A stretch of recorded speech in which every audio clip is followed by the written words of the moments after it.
كتاب الله أحيانا وبالتوحيد أوصانا ففي قرآننا نور يضيء ظلام دنيانا. الحمد لله والصلاة والسلام على نبينا محمد وعلى آله وأصحابه ومن تبعهم بإحسان إلى يوم الدين. وعشركي بقولي كوبي أفرتناد qaybtii labaad iyo casharadan kaga warrabaynay ubadka iyo internetka.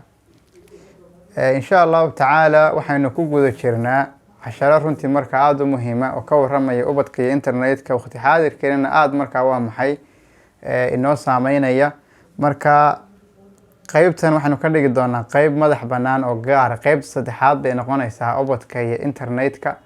casharadii hore aynu soo qaadanay marka lagu daro iyo kuwa waa maxay harsan ee dambe ee ka warramaya dhibaatooyinka internetkaba qayb saddexaad baan ka dhigi doonaa.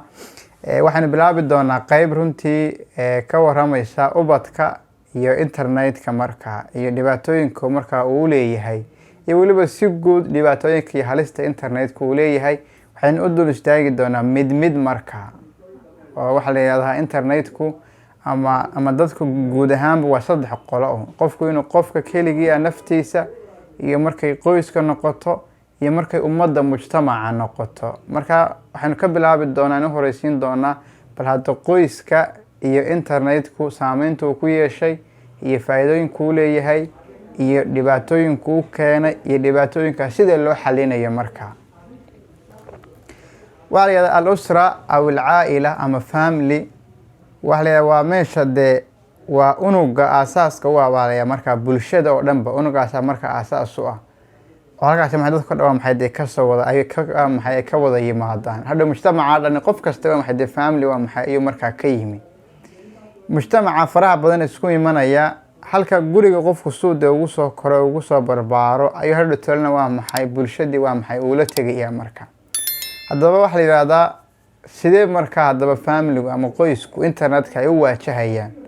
nin markaa la yidhaahdo Grace Moll oo markaa jaamacadda California markaa wax ka dhiga ayaa isagoo bal hadda familiga iyo soo internetku u saameeya ama saameyntu ku leeyahay isagoo sheegaya ayaa waxa uu yidhi wayr mobilada ama technology-ga ama internetkan aynu sideenay dadku isticmaalayaan macnaha wuxuu leeyahay waxay bedeleen buu yidhi xuquuqeenu siday u shaqeynaysay ama caqliyadeenu qaabka u shaqeynaysay ayay markaa wixii waa maxay wax ka bedeleen.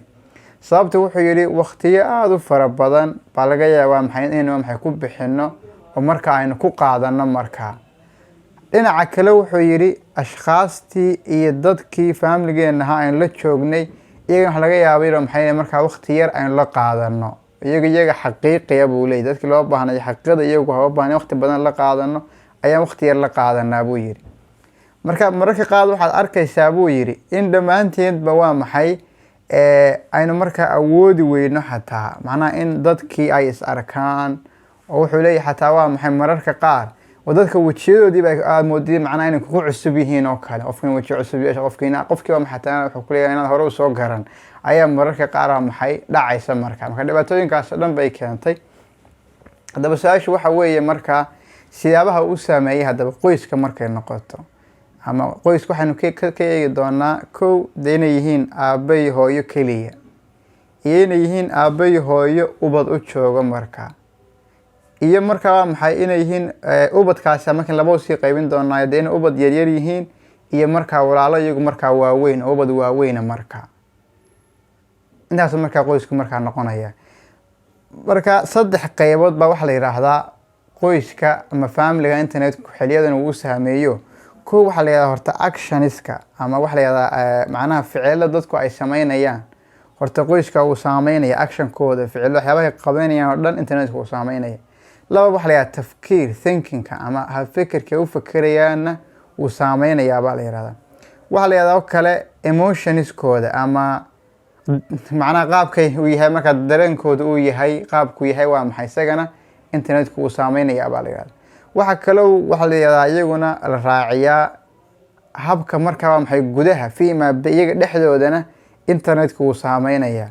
waxaa la yidhahdaa markaa calaaqada ama xiriirka ka dhexeeya dadka dibadda ka jirana uu saameynaya. Marka ilaa adigu 5 waxyaabood ayaa ugu muhiimsan baa la sida internetku dee qoyska waa maxay marka uu u saameynayo. Marka dhibaatooyinka iyaga dib baynu ka dhigan doonaa, waxaan soo horeysin doonaa bal hadda marka ugu horeysaba haddii family ay yihiin family isku yar xidhan oo tusaale ahaan ubadkii yaryaraa iyo kuwii waaweynaa iyo hooyadii iyo aabihii, bal haddii ay sidaa u yar fahansan yihiin ka soo qaad, iyaga waxa la yidhahdaa marka bal hadda maxay ka yar faa'iidayaan ama waxyaabaha ay samayn karaan ama waxyaabaha ay ka faa'iidayaan maxaa ka mid ah.